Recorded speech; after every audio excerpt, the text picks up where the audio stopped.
leigas absoluta, porque o meu conhecimento do assunto, mesmo como mulher, como mãe, como cidadã, é raso. E eu preciso Uhum. mergulhar um pouquinho para entender e também esclarecer para você que nos assiste. E qual é a principal razão de uma mulher não querer uma gestação? É o medo?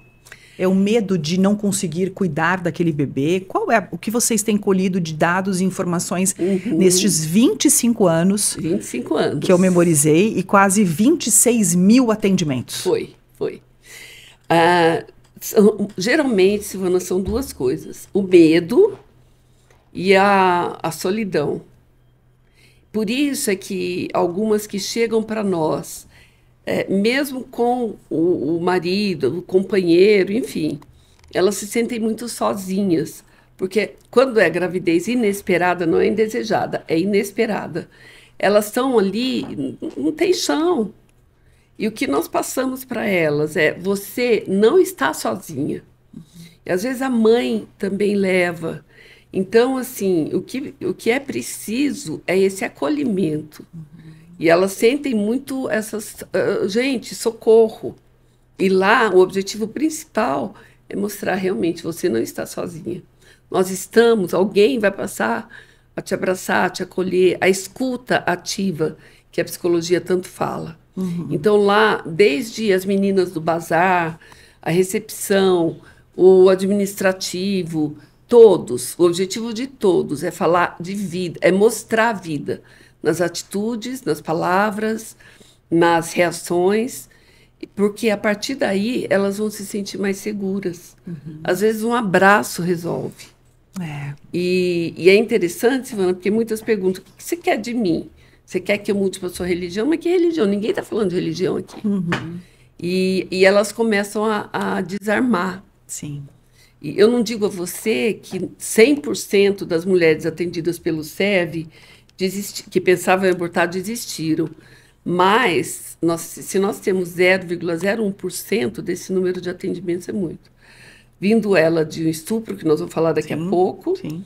de um relacionamento estável ou de um namorado, o que Uhum. for.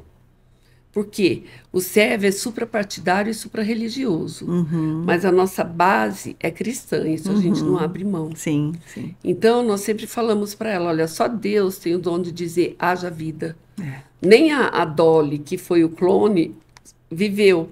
É. Então, nem um reborn vive, Uhum. mas a vida que Deus nos deu, a vida completa, abundante, está ali.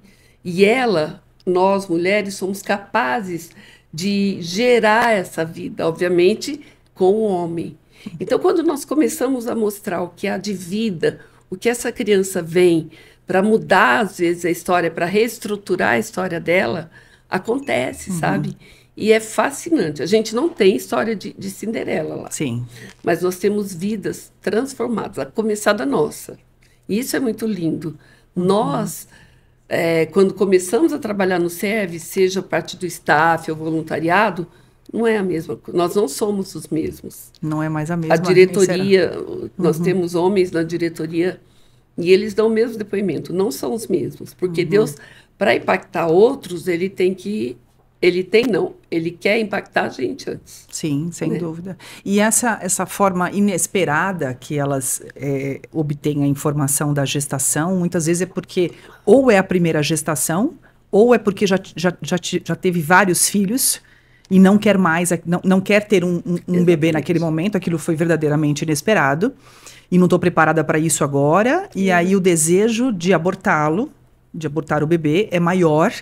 E essa dúvida gera e ela chega até vocês. Ela chega indicada pelo Estado. A gente tem uma pergunta aqui. Eu quero agradecer todos vocês que estão nos assistindo. A gente está com uma boa audiência. E também um beijo para Marisa, Marisa Feres. Um beijo aqui para. A gente está com uma pergunta do Luiz Guilherme aqui, que na verdade é a Silvia, minha irmã. E como essas mulheres chegam até vocês? É com uma indicação do Estado ou elas encontram vocês nas redes sociais? Como que é essa indicação? Excelente pergunta, Silvia, muito obrigada. Porque até o ano passado nós colocávamos os cartazes nas estações de metrô e até 3 anos atrás nas UBSs. Foi mudando a política, foi mudando. Hoje nós não podemos mais colocar em lugar nenhum. Então, é o marketing digital, é o boca a boca, é visita em casas de mulher, CRCM, que eles encaminham para nós, e os nossos cartazes. Então, nós temos os cartazes, eu vou te mandar até para depois. Nós colocamos em vários lugares. E uma vez, Silvia, é muito interessante, porque nós recebemos uma ligação e a moça falou, olha, aí vocês fazem o quê? Lá de Itapecerica da Serra. Explicamos e tudo. A Márcia que atendia a gente. Ela falou, sabe por quê? Eu tô aqui num boteco. Boteco, ela falou de fim de linha, porque eu estava para acabar com a minha vida. E eu vi aqui vocês, eu acho que eu queria ir. Nós marcamos, ela foi. Até o 5º mês de gestação, ela queria abortar. E a gente continuou acompanhando a despeito da decisão que ela havia tomado. No 5º mês ela chegou e falou, não vou abortar mais. Vou ter o bebê e vou dar para adoção. Ela era HIV positivo. E ninguém podia saber de quem era aquela criança. Porque era de alguém conhecido da família. E no 6º mês ela falou, não vou dar mais. Resolvi ficar com a bebê. Enfim, a bebê nasceu, coincidentemente, eu faço tratamento no Hospital das Clínicas. Eu estava lá, coisa de Deus, né? E ela não podia amamentar. Então, por causa do HIV positivo. E a bebê nasceu maravilhosa. E eu dei a primeira mamadeira e ela foi acompanhada por bastante tempo. Hoje a bebê tem 15 anos. A bebê tem 15 anos. E foi tão gostoso. Então, isso, Silvia, é resultado das pessoas que nos ouvem agora, que eu peço a vocês, assim, de nos ajudar, para nos ajudarem a divulgar, levantar recursos, doações, nós vamos ter um momento para falar também, para poder alcançar mais vida, para poder abraçar mais gente, mais pessoas. Sim, porque o interessante é que quando a mulher decide não abortar e entregar para a doação, é uma preservação à vida. Exatamente, é um ato de coragem. É um ato de coragem, seja ele porque é uma gravidez inesperada, uma gravidez indesejada, ela entende que é preciso preservar a vida. E esse é um trabalho importante de vocês, essa conversa que vocês têm. Vocês conseguem, eu vou chamar de conversão, a gente trabalha com o mercado de varejo, então vocês conseguem convertê-las no sentido de conversão para acreditarem que não precisam mais abortar? Como é a reação delas? É interessante também, porque elas são acompanhadas e quando elas vêm para nós falamos, olha, ela chega, eu quero abortar. Primeira coisa, você sabe o que é o aborto? Como é feito o aborto? Não, mas porque ela está diante de um problema, ela não sabe que tem uma vida ali. O homem não sabe, às vezes vem o casal, o homem não sabe que ela tem uma vida que ele foi capaz de fazer acontecer. Então, nós não estamos trabalhando com o problema, nós estamos com o problema, entre aspas, né? Então, nós colocamos para ela, olha, o aborto é assim, colocamos as possibilidades do aborto no Brasil, que não é legal, mas é excluído de algo que é errado. Esqueci a palavra agora. Tá. E ela é acompanhada pela psicóloga e algumas vezes... Nós temos alguns casos, mas o que eu me lembro agora, de uma menina que foi violentada na Galeria do Rock. No dia que ela fez 18 anos, ela descobriu que estava grávida. E ela queria de todo jeito abortar e chegou até nós. E nós conversamos com ela, a psicóloga começou a acompanhá-la.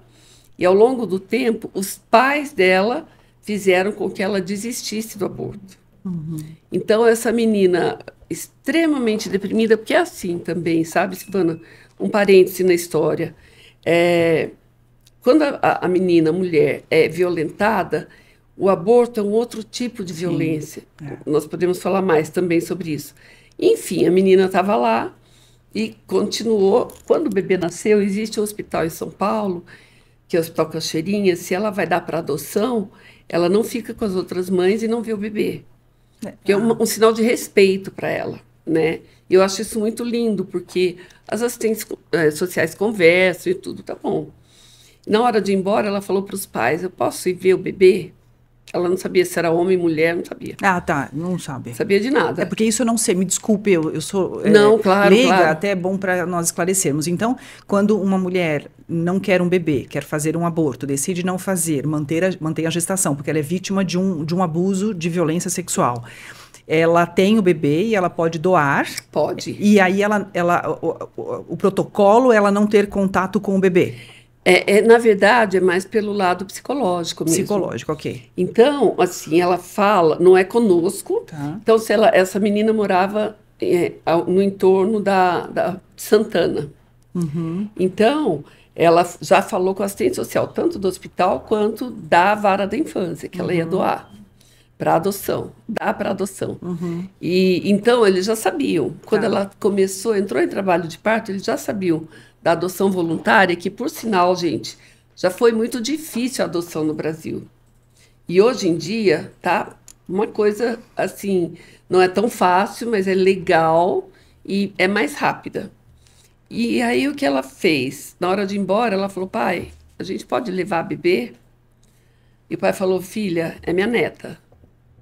E a bebê chama, eu posso falar, porque Emanuele, nasceu na época do Natal. Ah, que linda. Linda, linda, parecia a Branca de Neve, linda. Depois disso, a menina casou e teve mais filhos.